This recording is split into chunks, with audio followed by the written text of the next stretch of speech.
خبر شامل کرتے ہیں بھاولپور سے ہمارے بیورو چیف حنزلہ معاویہ کی رپورٹ کے مطابق ہم قرآن کی تعلیمات سے دنیا اور آخرت میں ترقی کر سکتے ہیں، کیونکہ قرآن صرف مسلمانوں کی کتاب ہی نہیں بلکہ ہر انسان کے لیے مکمل ضابطہ حیات ہے۔ خوش نصیب ہیں وہ والدین جن کے بچے قرآن مجید جیسی نعمت کو سینے میں سما لیتے ہیں۔ قرآن مجید کو حفظ کرنا اللہ تعالیٰ کے اس شخص پر خصوصی نعمت ہے، دنیا اور آخرت میں کامیابی اس کا مقدر بن جاتی ہے۔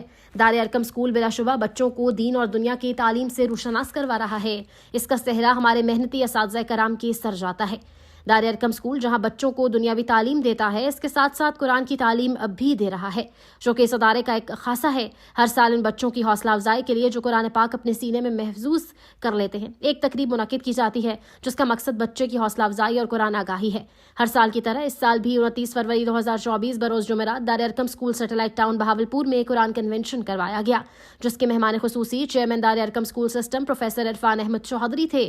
اس کے ساتھ ساتھ سید ذیشان اختر صاحب director Dar Arqam school Bahawalpur region بھی شامل تھے۔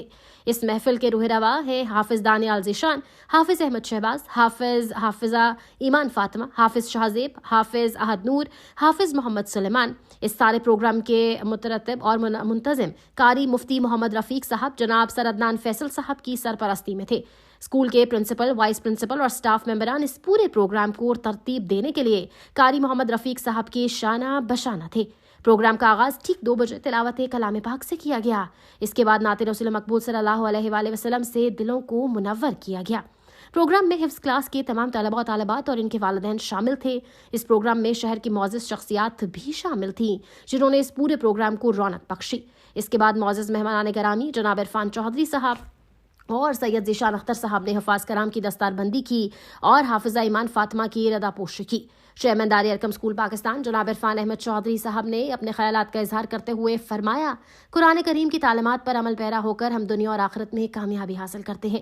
دنیاوی مسائل کا حل بھی اس کتاب میں موجود ہے۔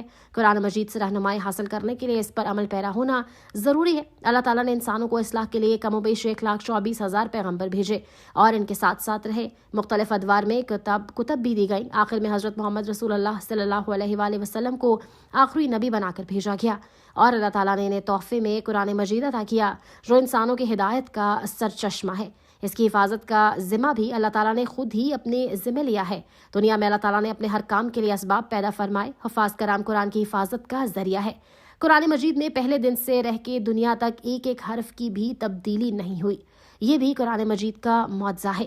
جو نظام رسول صلی اللہ علیہ وآلہ وسلم نے 1400 سال پہلے قائم کیا تھا، وہ آج بھی موجود ہے۔ مغرب کے اسکالرز نے بھی اسلام کے قوانین کو دنیا کے لیے شاہکار قرار دیا ہے۔ ڈائریکٹر جنوبی پنجاب سید ذیشان اختر نے قرآن کنونشن سے خطاب کرتے ہوئے کہا کہ قرآن سے رہنمائی حاصل کرنے سے ہم کامیاب زندگی گزار سکیں گے۔ قرآن کا یہ اعجاز ہے کہ اس سے جس دور میں بھی پڑھیں گے رہنمائی حاصل کریں گے۔ تقریب کے آخر میں قرآن حفظ کرنے والے طلباء و طالبات کو اسناد اور شیلڈز تقسیم کی گئی۔ آنے والے معزز مہمانوں کو بھی اسکول کی طرف سے اعزازی شیلڈز پیش کی گئی۔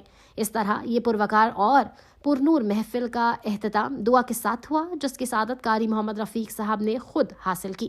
Director Dar Arqam school satellite town campus جناب سر عدنان فیصل صاحب نے اساتذہ کرام کی محنت کو خوب سراہا، حفاظ کرام اور والدین کو مبارکباد پیش کی۔ آخر میں تمام مہمانوں کے لیے کھانے کا انتظام بھی کیا گیا۔